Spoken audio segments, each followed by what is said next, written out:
자, 소금하면 생각나는 것이나 마음속에 떠오르는 것이 있을까요? 소금. 저는 어릴 때 저희 큰 형님과 바닷가를 갔는데 거기 좀 바위들이 많이 있었어요. 바위들이. 근데 바위들 가운데 파래 같은 거 이렇게 해초들이 있잖아요. 미끄러운 때 사실은 깊지는 않았는데 아마 초등학교 들어가기 전이었던 것 같아요. 6살 그 정도 되었던 것 같은데 거기서 미끄러져 가지고 어른들에게는 이 정도밖에 안 오는데 저한테는요 너무나도 깊은 바다였어요. 미끄러져 가지고 거기서 마셨던 바닷물 짠맛을 잊을 수가 없어요. 짠맛이 그런 일이 있죠. 그죠? 파도가 밀려와 가지고 혹시 바다가 갔을 때 코로 그죠? 이 바닷물이 들어와서 이 짠맛 그것은 거의 죽은 것 같은 맛이었잖아요. 저한테는요. 저는 죽을 지경이었는데 그냥 건져 주었어요. 손을. 또 어떤 게 생각이 나나요? 배추를 절이는 날씨가 쌀쌀해지면서 김장철이 다가온다. 그렇게 말할 수도 있겠고요. 치약 대신에 소금으로 이빨을 닦은 적이 있나요? 있군요. 그럼 그럴 때 소금이 좀 청결하게 하는 그런 소금. 아마 저 소래 근처에 또 갈대밭도 있고 염전 가보셨나요? 염전. 그런 것도 생각이 날 수 있을 거예요. 이스라엘을 다녀오신 분들은 거기 비누도 가져오고 그러잖아요. 그죠? 사해바다가 생각이 날 겁니다. 사해바다. 염분이 높아서 사람이 물에 들어가면 둥둥 뜨는 그런 사해가 있을 수가 있고요. 어릴 때 소금 장사가 동네를 다닌 적도 있었어요. 그리고 이탈리아에 아주 아름다운 도시가 있습니다. 윌리엄 셰익스피어가 베니스의 상인 이런 소설도 글도 쓰지 않았습니까? 베니스 아름다운 도시예요. 소금 무역의 중심지였습니다. 그리고 월급을 타서 생활하는 사람들을 우리는 셀러리맨이라 그래요. 그죠? 봉급 타서 이렇게 살아가는 사람들 말이죠. 그래서 이 봉급이란 말, 셀러리란 말이 라틴어에서 왔어요. 살라리움. 문자적으로 번역을 하면 소금을 살 수 있는 돈. 우리는요 쌀 몇 대를 살 수 있는 돈 그렇잖아요. 그만큼 고대사에서는 소금이 귀했습니다. 그래서 로마 시대에 살라리움, 여기서 봉급이란 말이 나왔잖아요. 그래서 임무에 충실하지 못한, 특별히 살라리움을 받는 군인들, 임무에 충실하지 못할 때는 소금값도 못하는 사람 그랬습니다. 우리는요 인물값도 못하는 사람, 또 무슨 값도 못하는 사람, 이런 게 있잖아요. 이제 그 당시 표현으로는 소금값도 못하는 사람. 그러니까 소금에 얽힌 이야기, 소금에 관한 경험들이 다 있을 겁니다. 근데 공통적으로 소금 그러면 가장 먼저 이제부터는 최소한 떠올라야 할 것이 있습니다. 뭘까요? 내가 소금이라는 사실을. 예수님께서 너희는 세상의 빛이요 소금이라. 그럼 소금 같으면 내가 지금 소금 역할을 하고 있는가? 가장 먼저 떠올라야 할 것이 다른 것이 아니라 나 자신이 지금 소금 역할을 하고 있는가? 예수님께서 나를 부르셔서 소금 삼으셨다는 것을 꼭 먼저 떠올릴 수 있는 저와 여러분이 될 수 있기를 주님의 이름으로 축원합니다. 먼저 생각이 나야 돼요. 예수님께서 이 시대의 나를 소금으로 부르셨다. 그래서 본문을 다시 한번 읽어보고 필요한 대로 조금씩 설명을 하도록 하십시다. 자, 34절 35절 같이 읽습니다. 소금이 좋은 것이나 소금도 만일 그 맛을 잃으면 무엇으로 짜게 하리요? 땅에도 거름에도 쓸데없어 내버리느니라. 들을 기가 있는 자는 들을지어다 하시니라. 소금이 나쁜 것입니까? 34절에 좋은 것입니다. 여러 가지 용도로 쓰임을 받았습니다. 부패를 방지하고요. 그렇습니다. 그래서 소금 가지고 생선 같은 거 절이지 않습니까? 그렇습니다. 부패를 방지합니다. 맛을 내죠. 그래서 설렁탕 같은데 혹은 곰탕에 소금을 넣어서 간을 맞추기도 합니다. 청결을 유지하는 소독용으로도 소금이 사용되었고요, 고대사에서는 비료로도 사용이 되었습니다. 그래서 땅에도 35절에 보면 거름에도 때로는 거름에 소금을 뿌려서 분해를 일으켜서 더 질 좋은 그런 거름으로 만드는 일도 했는 것입니다.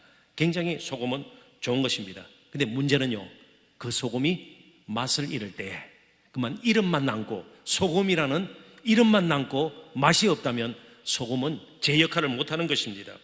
그러니까 예수님의 말씀은 이제 예수님을 따르는 이름만 남기고 실제로는 역할을 못하는 그런 사람이 되지 말고 정말 맛을 잃지 않는 제자의 길을 걸으라고 말씀하고 있습니다.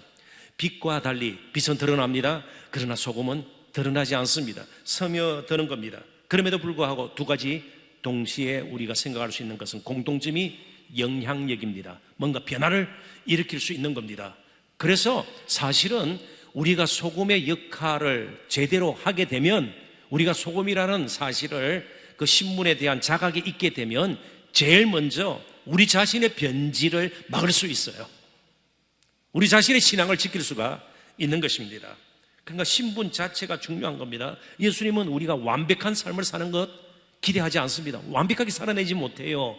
대신 소금이라는 신분이 무엇인지를 잊지 않고 살도록 예수님은 우리를 소금으로 부르셨고 그렇게 또 기대를 하시는 겁니다. 그러니까 우리가 정말 재산이 많고 적음, 혹은 세상적으로 힘이 있고 없고 사회적으로 어떤 위치에 있는지, 또 나이가 어떻게 되어 있는지, 사는 곳은 어딘지에 관계없이 우리는 내가 누구인가를 늘 잊지 않고 살아야 합니다. 소금이라는 사실을 우리는 잊지 않고 살아야 합니다. 오늘 본문은 말씀합니다. 맛을 잃는 순간 한마디로 쓸모가 없게 된다는 겁니다. 자리만 차지하고 이름만 남긴다는 겁니다. 물론 소금 자체가 맛을 잃을 수는 없죠. 여기서 말하는 것은 염석입니다. 소금기가 섞여 있는, 근데 그게 석회질도 섞여 있고요, 불순물이 많이 들어져 있기 때문에 소금 역할을 제대로 못할 때예요. 그런 의미에서 맛을 잃어버리는 것입니다. 자, 맛을 잃어버릴 때 특별히 쓸모가 없다, 그럼에도 쓸데없어 내버리느니라. 근데 마태는 좀 더 적극적으로 정말 맛을 잃을 때 어떤 일이 일어나는가를 우리에게 가르쳐줍니다. 마태복음 5장 13절 같이 한번 읽어보십시다. 마태복음 5장 13절, 너희는 세상의 소금이니 소금이 만일 그 맛을 잃으면 무엇으로 짜게 하리요? 후에는 아무 쓸데없어 다만 밖에 버려서 사람에게 밟힐 뿐이니라. 아멘. 누가는 그냥 밖에 쓸데없어 내버리느니라. 그런데 마태는 좀 더 추가합니다. 밖에 버려서 사람에게 밟힐 뿐이니라. 그러니까 염석이니까 소금기는 다 잃어버리고 뭐만 남은 거예요? 돌이 된 거예요. 돌 어디 둘 데가 없어요. 그래서 그냥 길에 버려요. 그러면 사람들이 밟고 지나가는, 역할도 못하고, 이거는 수치죠, 부끄러움이죠. 예, 우리가 정말 소금 역할을 제대로 못하면, 성도다움을 잃어버리면, 교회다움을 잃어버리면 그냥 뭐 그것으로 끝나는 것이 아니에요. 정말 수치가 되고 하나님께 영광을 돌리기는 그런 영광을 가리는 그런 일이 일어날 수 있다는 것입니다. 오늘 특별히 교사분들도 많이 나오셨는데, 그래서 이 소금과 관련해서 스티븐 로슨이 제가 이번에 소개한 책이잖아요. 그가 무슨 말을 썼는지 한번 제가 인용을 하겠습니다. 스티븐 로슨의 말입니다. 화면 한번 보시죠. 당신은 다른 사람에게 진리를 가르치는 사람일 수도 있다. 그럼에도 불구하고 그 진리가 당신의 삶 속에 깊이 자리 잡지 못했을 수 있다.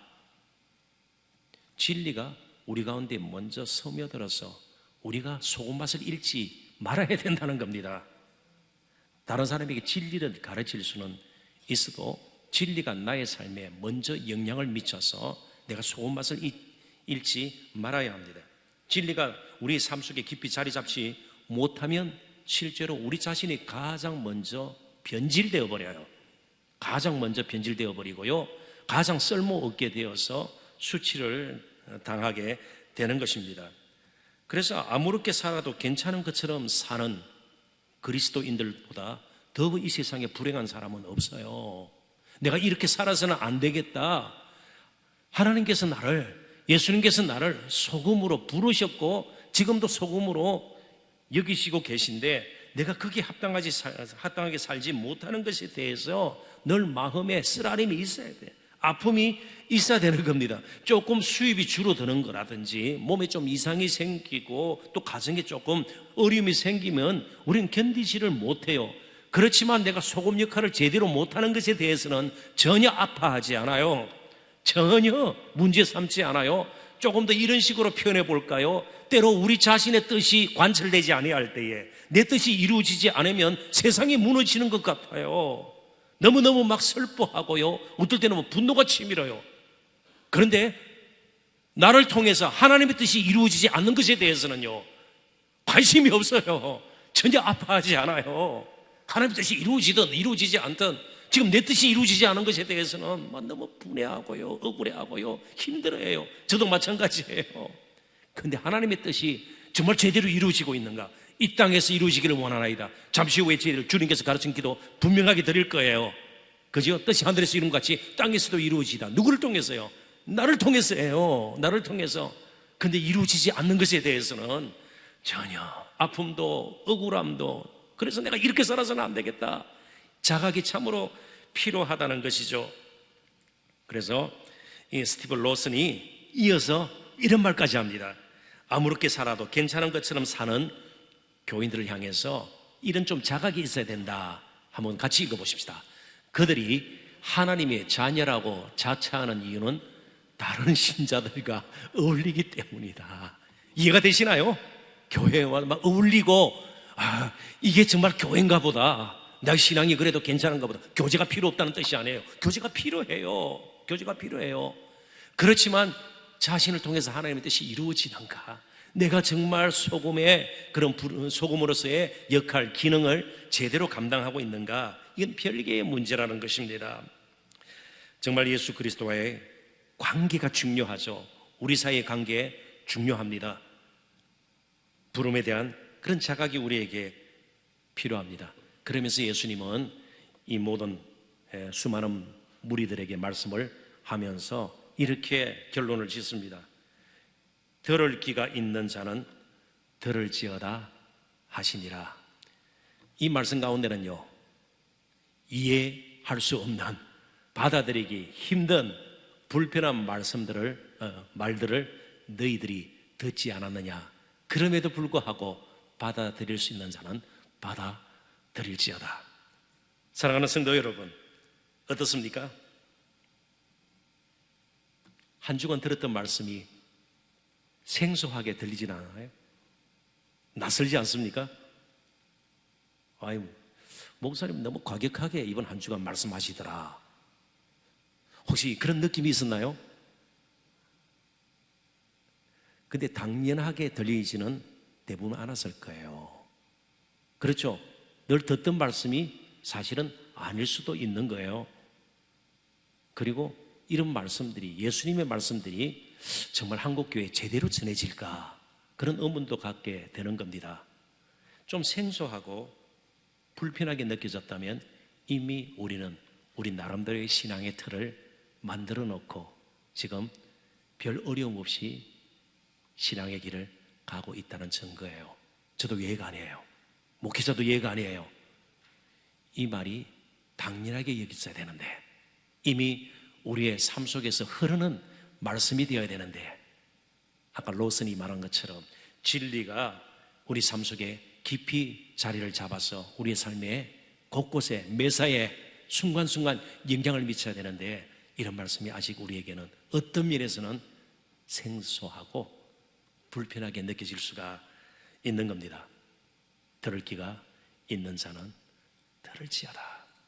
이 말씀을 오늘 저희들이 나눈 말씀뿐만 아니고 25절부터의 이 말씀은요, 예수님께서 3년간 메시아 사역을 마무리 짓고 마지막 예루살렘을 올라가시면서 하신 말씀입니다. 어쩌면은 마지막 말씀인지도 몰라요. 이번에 나눈 말씀들이 저와 여러분의 삶에 또 우리 교회에, 물론 마지막은 아닙니다만은 마지막 말씀처럼 우리가 들을 게 있는 자는 들을지어다 그러셨으니까 정말 이 말씀으로 결단했으면 좋겠습니다. 예수님께서도 결단을 요구하시고요, 정말 강조하시면서 이제는 제자가 사는 삶의 방식으로 삶을 바꾸어서 나를 끝까지 따르라고 말씀하고 있습니다. 제자의 길을 가라고 말씀하고 있습니다. 그래서 이번 이 말씀 나누는 것이 정말 우리의 믿음을 재평가하고 점검하는 기회가 되었으면 좋겠습니다. 우리 교회의 어떤 영적인 체질과 풍토를 깊이 한번 고민해보는 시간이 되었으면 좋겠습니다. 이러한 작업은 항상 되어야 돼요. 끊임없이 이루어져야 됩니다. 특정한 기간이나 어떤 특정한 때만 되는 것이 아니라 계속 이어져야 되는 것이에요. 고린도서 13장 5절에서 사도 바울을 통해서 하나님께서 우리에게 읽게 공부하지 않습니까? 같이 또 한번 읽어보십시다. 너희는 믿음 안에 있는가? 너희 자신을 시험하고 너희 자신을 확정하라. 예수 그리스도께서 너희 안에 계신 줄을 너희가 스스로 알지 못하느냐? 그러지 않으면 너희는 버림받은 자니라.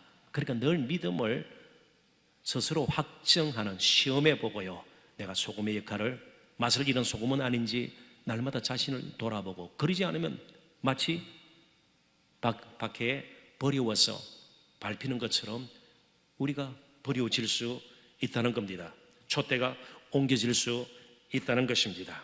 이제 성도다움, 교회다움을 잃지 아니하고 정말 열매 맺는 그런 성도, 하나님께서 기뻐 사용하시는 잘 다듬어진 그릇 같은 우리 동산교회가 되어서 이 마지막 때, 그리고 이 지역을 더 넘어서서 열방을 향해서 맡은 사명 역할을 잘 감당할 수 있었으면 좋겠습니다. 이제 말씀을 맺고자 합니다.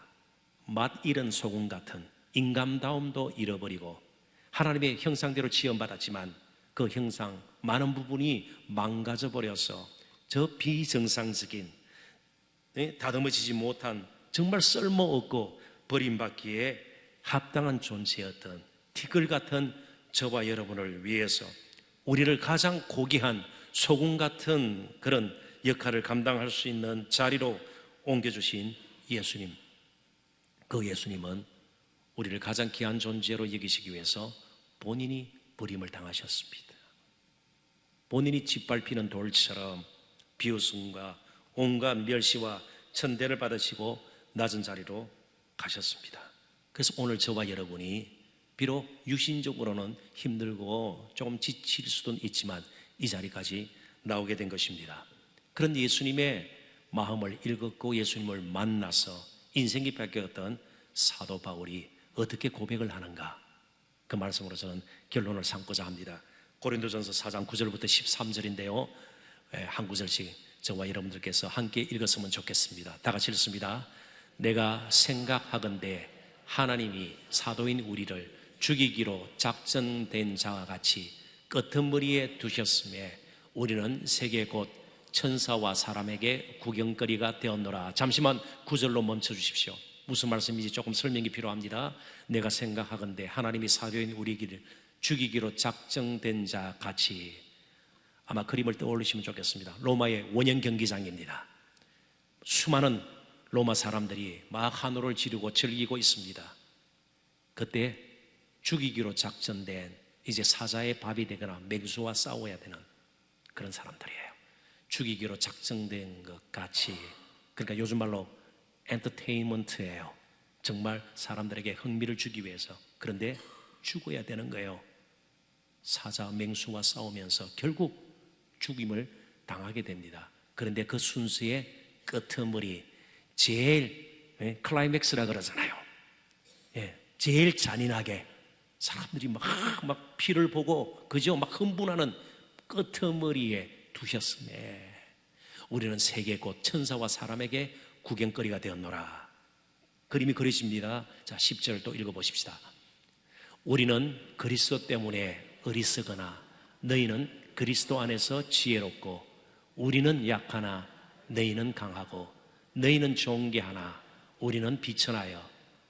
11절요. 바로 이 시각까지 우리가 줄이고 목마르며 헐벗고 메맞으며 정처가 없고 또 수고하여 친히 손으로 일을 하며 모욕을 당한 적 축복하고 박해를 받은 적 참고 비방을 받은 적 권면하니 우리가 지금까지 세상에 들어온 것과 만물의 찌꺼기 같이 되었도다. 아멘. 질문입니다. 예수님께서 왜 가장 밑바닥까지 낮아지셨나요? 십자가 지셨나요? 왜 사도 바울이 만물의 찌꺼기처럼 보잘것없는 죽이기로 작정된 그런 사람처럼 많은 고초와 고난을 겪었나요? 한 영혼이라도 더 구원하기 위함입니다. 오늘 우리의 관심이 어디에 있는지 질문을 던져보아야 할 것입니다. 우리를 먼저 부르셔서 한 영혼이라도 더 우리를 부르시기 위해서, 그렇다면 때로 우리는 정말 만물의 찌꺼기 같은 그런 자리도 마다하지 말아야 되고요. 정말 가장 낮은 자리로 가서 때로는 멸시와 천대의 고초와 공경 가운데 처하는 것도 기쁨으로, 그래서 정말 한 영혼이 하나님 앞으로 돌아온다면 그것이 더 나은, 더 아름다운 기쁨이 되도록 하나님께서 우리를 불러주셨습니다. 이번 한 주간 여러분 수고하셨습니다. 함께 기도했던 이 기도들이 한 영혼을 돌아오게 하는 정말 좋은 밑거름이 될 수 있기를 바랍니다. Life Together. 이를 위해서 우리가 한 주간 정말 가장 낮은 자리에서 무릎을 꿇고 하나님께 부르짖었습니다. 이제 내일 많은 영혼들이 하나님 앞으로 돌아오는 정말 천국의 잔치를, 천국의 파티를 함께 맛보는 저와 여러분 되시기를 주님의 이름으로 축원합니다. 이 시간 우리 함께 기도하도록 하십시다.